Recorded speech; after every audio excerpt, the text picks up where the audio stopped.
लोग आज भी जातिवाद, समाजवाद और ऊंच नीच से घिरे हैं। जरा सोचिए, उस दिए, उस नन्ही सी चिंगारी, उस साहस के बारे में जो मशाल बन गई, जिसे आज करोड़ों लोगों ने थाम रखा है। आचार्य श्री ने उस समय हल्ला बोला, जिस समय अंधकार अपने चरम सीमा पर था। आइए जानते हैं एक ऐसी कहानी जिसमें मानव सेवा के बदले कठोर दंड मिला था। अवलखेड़ा छोटा सा गांव था। जितने भी लोग रहते थे, सब एक दूसरे को अच्छी तरह जानते थे। किस परिवार के कितने सदस्य हैं, कहाँ कहाँ रिश्तेदारी है और किन पुरखों की क्या विशेषता रही है। हर घर के वयस्क व्यक्ति को दूसरे परिवार के बारे में यह भी पता होता था कि वहाँ कौन कब आया है। लोग एक दूसरे के सुख दुख में काम आते थे। अवलखेड़ा अपनी तमाम अच्छाइयों के साथ जी रहा था।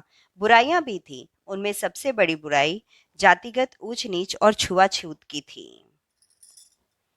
यह स्थिति बड़ी विचित्र और अबूझ थी कि लोग पिछड़ी जाति के लोगों से नफरत नहीं करते थे।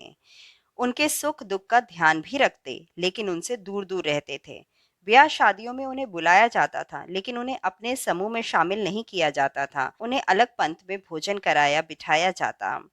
उसी तरह अगवानी की जाती और विदा भी दी जाती। घृणा नहीं होते हुए भी दूर दुराने की यह आदत किसी विकृति का ही परिणाम था। पिछड़ी जाति के लोग भी जैसे इस स्थिति के आदी हो चुके थे।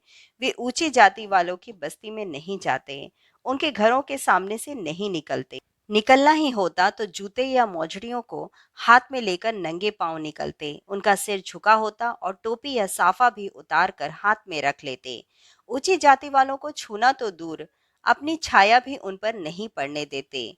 स्वर्ण भी इस बात का ध्यान रखते थे कि निम्न जाति के लोग उन्हें छू न जाएं, उनकी छाया न पड़ जाए, या सुबह सुबह उनका मुंह न दिखाई दे। इन प्रचलनों के लोग अभ्यस्त हो गए थे। यह समझना मुश्किल था कि लोग दबाव में इनका पालन कर रहे हैं या अपने आप निभा रहे हैं। कभी कोई घटना होती तो यही समझ आता था कि ऊंची जाति वालों ने इन प्रचलनों का अभ्यस्त बना दिया है। गलती से या स्वाभिमान का थोड़ा सा उदय होने पर कोई स्वर्णों को छू जाता तो उसे दंड झेलना पड़ता था। यह दंड पिटाई से लेकर बेगार देना बंद हो जाने के रूप में भुगतना पड़ता। आर्थिक स्थिति जैसे कोई उल्लेख करने योग्य बात उन पर लागू नहीं ही होती थी। उनकी रोटी स्वर्णों की दया की कृपा पर चलती थी। वे बंद हो जाती, बेगार मिलना रुक जाता, तो जीना दूभर हो जाता था। कभी किसी को रोग बीमारी हो जाए तब भी जीना दुश्वार हो जाता। सन 1923 की घटना है। अवलखेड़ा के एक कोने में, जिसे गांव से बाहर कहना ही ठीक होगा, 4-5 झोपड़ी नुमा घर बने हुए थे। इन घरों में जमादार और डोम जाति के परिवार रहते थे। इस तरफ कोई झांकता भी नहीं था। मंझली जाति के लोग भी नहीं, जिन्हें स्वर्ण भी उन्हीं की तरह हे मानते थे। दलित बस्ती की एक स्त्री छप को हवेली की सफाई करने आया करती थी। बड़ी उम्र के लोग उसे नाम से ही बुलाते थे और छोटे बच्चे चाची या अम्मा कहते थे। छप को नियमित रूप से दरबार लोगों के घरों में जाती थी। स्वर्णों को तब यह लोग दरबार ही कहते थे। हारी बीमारी में भी वे नहीं चूकती थी। एक आध दिन ही नागा हो जाए तो दरबार लोग हाय तौबा मचा देते थे। 10 बातें सुनाते, ज्यादा हो तो काम छुड़वाने की धमकी भी देते थे। धमकी और सजा के डर से सर्दी खांसी और हार्ट बुखार के समय भी छपको की जाति बिरादरी के लोग कभी नागा नहीं करते थे। किसी की तबीयत ज्यादा खराब होती तो उसकी जगह दूसरा कोई आता। छपको के किसी ने बीमार पड़ते देखा नहीं था। उसके मुंह से किसी ने सिरदर्द की शिकायत भी नहीं सुनी थी।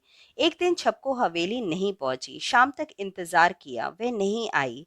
अगले दिन भी वही हाल था। वह सफाई के लिए नहीं पहुंची। पास पड़ोस में पूछा तो वहां भी नहीं गई थी। 4-5 दिन बीत गए। छपको के परिवार में कोई और नहीं था कि अपनी जगह दूसरे को भेज देती। लोगों ने सोचा कि दूसरा इंतजाम किया जाए। किसी को यह नहीं सूझा कि वह बीमार भी हो सकती है। घर में छपको की जगह किसी और को बुलाने की बात चलने लगी तो श्रीराम के कान में भी पड़ी। उन्हें लगा कि हो ना हो छपको अम्मा की तबीयत खराब हो गई होगी। उन्हें कोई दवा दारू देने वाला नहीं है, इसीलिए वे नहीं आ पा रही हो। ताईजी से उन्होंने कहा कि छपको अम्मा को दवाई देना चाहिए। ताईजी ने गांव घर के रिवाज के अनुसार कह दिया, यहाँ आएगी तब दे देंगे। श्रीराम ने कहा कि वह ठीक होगी तभी आएगी ना, बिना दवा के ठीक कैसे होगी। इसी क्षण किसी ने डपट दिया, जरूरी है कि वह बीमार हो पड़ी हो सकता है गांव छोड़कर चली गई हो। श्रीराम को इस जवाब में उपेक्षा ज्यादा दिखाई दे रही थी। उनका मन नहीं मान रहा था। न जाने क्यों लग रहा था कि छपको अम्मा बीमार है। उन्होंने अपने साथियों को भी बताया क्या किया जाए। श्रीराम की सलाह थी कि उनके घर जाकर खोज खबर ली जाए। साथियों ने छूटते ही कहा, लेकिन हम उनके घर कैसे जा सकते हैं? वहां जाएंगे तो अपने घर में मार पड़ेगी। दूसरों ने कहा, कोई हमें घर के भीतर नहीं आने देगा। तीसरे ने कहा, हम लोगों के बस का नहीं है। किसी बड़े को जाकर उनकी खोज खबर लेनी चाहिए। सभी साथी किसी न किसी बहाने छपको के यहाँ जाने की बात टाल गए। श्रीराम ने दोबारा किसी से कुछ नहीं कहा। कूड़े कचड़े गंदगी के ढेर पार करते, बदबूदार सड़ी गली नालियों को लांघते फांदते हुए छपको की झोपड़ी के सामने पहुंच गए। 4-5 घरों से सही ठिकाना मालूम करने में कोई कठिनाई नहीं हुई। दरवाजे पर पहुंचकर पुकारा। छपको अम्मा बेसुध सी चटाई पर पड़ी थी। पाँव की आहट सुनकर उसने आंखें खोली। श्रीराम को देखकर हड़बड़ा बैठी। बैठने की कोशिश करने लगी लेकिन बैठ नहीं पाई। उठने की कोशिश में वापस गिरते हुए छपको ने कहा, यहाँ क्यों आए हो? घर पर पता चलेगा तो मार पड़ेगी। श्रीराम ने कुछ नहीं सुना। हाथ लगाकर देखा, शरीर बुरी तरह तप रहा था। बुखार है, हथेली देखना चाहिए तो याद था कि घर में किसी को बुखार आता है तो हथेली और जीभ वगैरह देखते हैं। हथेली में घाव था, उसमें बदबू आ रही थी और पीप बह रहा था। शायद घाव सड़ने लगा था, इसी की वजह से बुखार भी आ रहा था। चिंता मत करो, मैं दवाई लेकर आता हूँ, श्रीराम ने कहा। छपको अम्मा कुछ कहे उसे सुनने से पहले ही झोपड़ी के बाहर दवाखाना वहां से काफी दूर था। झोपड़ी से बाहर निकलकर पहले तो पड़ोसी से पानी लिया और अम्मा को पिलाया, फिर दौड़कर वापस चले गए और मरहम पट्टी का सामान लेकर कुछ ही मिनटों में लौट आए। साफ धुले हुए कपड़े की पट्टी बनाई, जाने कहाँ से लाल दवा और मरहम का जुगाड़ कर लिया। मरहम पट्टी की और काढ़ा बनाकर पिलाया ताकि बुखार कुछ कम हो जाए। छपको अम्मा की आंखें डबडबा आई। दवा से ज्यादा सेवा और सहानुभूति ने काम किया। उन्हें नींद आने लगी। फिर आने की बात कहकर श्रीराम वापस चले गए। अगले दिन के उपचार का क्या प्रबंध करना है, इस उधेड़ बुन में रमते हुए श्रीराम हवेली आ गए। देखा, बाहर द्वार पर ही चाचा खड़े हुए हैं। उनके हाथ में एक कलश है। द्वार पर आते ही उन्होंने कलश से जल निकाला और दोनों हाथों से भरकर 3 बार श्रीराम पर छिड़का। फिर दरवाजे के बाहर ही नहाने के लिए कहा। कपड़े वहीं लाकर पहले से रखे हुए थे। नहाने के बाद वे कपड़े पहने और पुराने पहने हुए कपड़े वहीं छोड़ दिए। शुद्धिकरण की यह कार्यवाही पूरी होने के बाद श्रीराम अंदर आए। उन्होंने कोई सवाल नहीं किया, यही कहा कि गंगाजल के साथ कुछ और जोड़ी कपड़ों का इंतजाम भी कर लेना। आगे कई दिनों तक छपको अम्मा के यहाँ जाना है। पश्चाताप और क्षमा मांगने या सफाई देने की जगह पर ये वचन सुनकर घर के लोग हैरत में पड़ गए। श्रीराम ने अगली बात यह कही कि जब तक अम्मा का घाव ठीक नहीं हो जाता, रोज जाऊंगा। उत्तर में उल्हाना या व्यंग नहीं था, निश्चय की झलक दिखाई दे रही थी। इस जवाब पर खासी डांट पड़ी। उस दिन उपवास रखने के लिए कहा गया। डांट, दंड और दबाव से अप्रभावित श्रीराम अगले दिन भूखे ही छपको की सेवा करने गए। मरहम पट्टी पर दवा देकर वापस लौटे तो हवेली के बाहर ही ठिठक गए। ताईजी ने देखा, उनका मन रो रहा था, लेकिन प्रचलन के विपरीत जाने का साहस भी नहीं कर पा रही थी। नहाने धोने का इंतजाम कर दिया। चाचा भतीजों की व्यवस्था थी कि छपको के यहाँ जाना नहीं रोकता तो श्रीराम को घर के भीतर नहीं आने दिया जाए। उसके रहने की व्यवस्था बाहर की कोठरी में कर दी जाए। वहीं मिट्टी के बर्तनों में भोजन परोसा जाए। परिवार में आए अतिथि संबंधियों ने भी व्यवस्था की पुष्टि कर दी। अछूत सेवा के अनोखे प्रायश्चित का निर्वाह करते हुए ताईजी ने मिट्टी के बर्तन में रोटियां और दाल सब्जी रख दी। भोजन देखकर श्रीराम ने 2 रोटी और दाल सब्जी ली और टोले की तरफ बढ़ गए। छपको को खाना खिलाकर सुलाकर श्रीराम वापस लौटे। घर पर जिस कोठरी में उनके लिए प्रबंध था, उसी में बैठकर भोजन किया। दिन भर घर से बाहर नहीं निकले। बाहर निकलने पर कोई लाभ नहीं था। गांव भर में खबर फैल गई थी कि श्री राम टोले में जाते हैं, छप्पकों की मरहम पट्टी करते हैं। गांव वालों ने अपने बच्चों को श्री राम के साथ खेलने से सख्त मना कर दिया था। 60-8 दिन की मरहम पट्टी और उपचार के बाद छप्पकों का घाव सूख गया, बुखार भी नहीं रहा। वे अपने हाथ से खाना बनाने लगी। तब श्री राम ने टोले में जाना बंद कर दिया।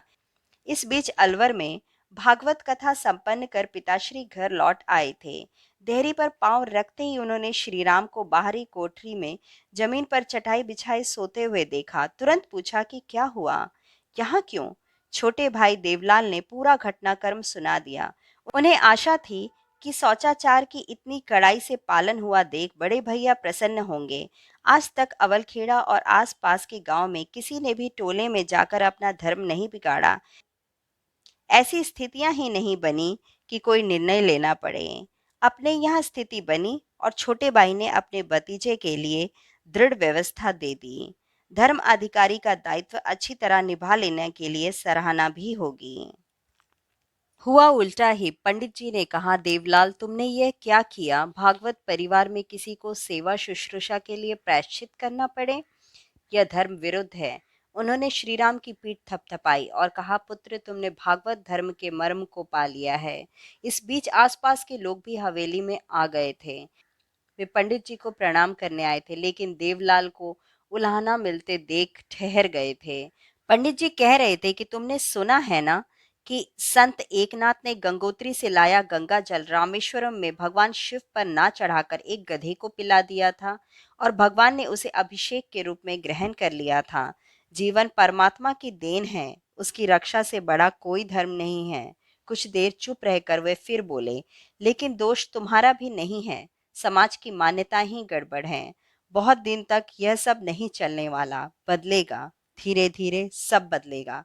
फिर पुत्र की ओर देखकर उन्होंने कहा, तुम्हारा भी एक पुरस्चरण हो गया समझो, प्रसन्न रहो।